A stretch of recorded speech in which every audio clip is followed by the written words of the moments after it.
du Sénégal.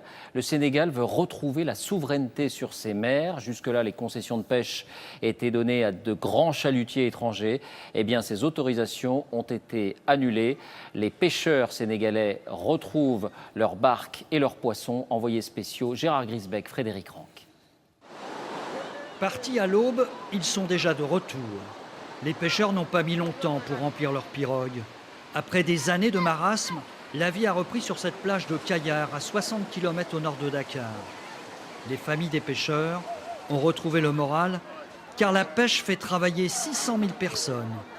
Des caisses remplies comme celle-ci, cela faisait 5 ans que l'on n'en avait plus vu. Et chacune d'elles rapporte 15 €. Auparavant, on ne trouvait pas de poissons. Parce que les chalutiers étaient au bord de notre plage, capturaient notre poisson et nous tuaient. Nous n'avons que la mer. Les chalutiers, les voici, filmés il y a quelques mois par l'organisation Greenpeace.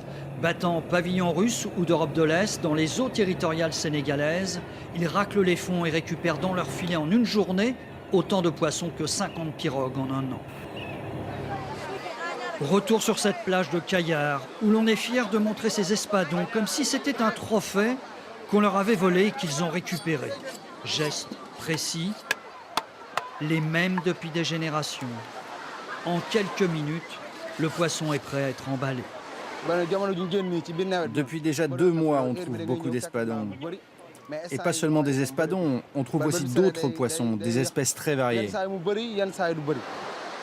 C'est la fin de la journée, le moment où chacun raconte ses exploits en mer. Mais les anciens, eux, font le bilan d'une lutte qu'ils ont menée et qu'ils ont gagnée, obligeant le gouvernement sénégalais à dénoncer les accords de pêche.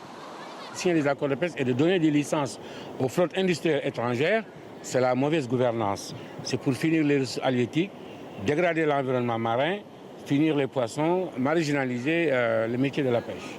L'homme qui a mis fin au contrat, c'est lui.